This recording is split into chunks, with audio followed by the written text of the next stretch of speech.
I'm national correspondent Kayla Gaskins in Washington. There's a new ceasefire deal to pause the fighting in Gaza. Israel has agreed to the terms. Hamas is reportedly still considering.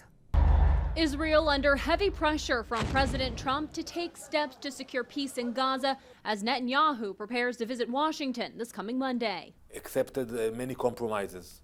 This deal is not perfect. We have to release murderers in order to allow more hostages to come back, but we accepted that. On the table, a ceasefire deal that reportedly includes the release of 10 living Israeli hostages and the bodies of 18 deceased hostages, as well as a 60-day pause in fighting to negotiate a permanent end to the war.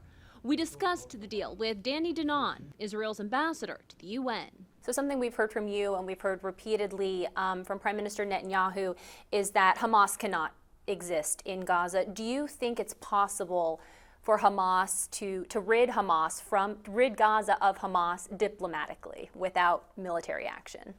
I definitely hope so, but it will require the consent of the Hamas leadership to leave Gaza. Will they ever do that though? No, for some of them, the resistance against Israel is the essence of life. So they want to stay and they want to fight. They don't care about the people in Gaza. Those are the people I can't see leaving on their own. So maybe there will be enough pressure from different directions and they will have to leave. We will not allow Hamas to stay because it's a threat. But also for the people in Gaza, there will be no future in Gaza if Hamas will stay in power there. Where does Hamas go if they leave Gaza? There are some countries who support them. They can host them.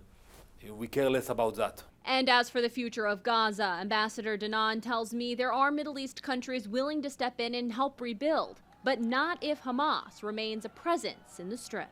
In order to support the people in Gaza in the future, you have to realize that Hamas cannot be part of the equation. Meanwhile, President Trump hoping his diplomatic efforts in the Middle East will earn him a Nobel Peace Prize if the current deal brings an end to the fighting in Gaza and if the Iran ceasefire deal holds. In Washington, I'm Kayla Gaskins.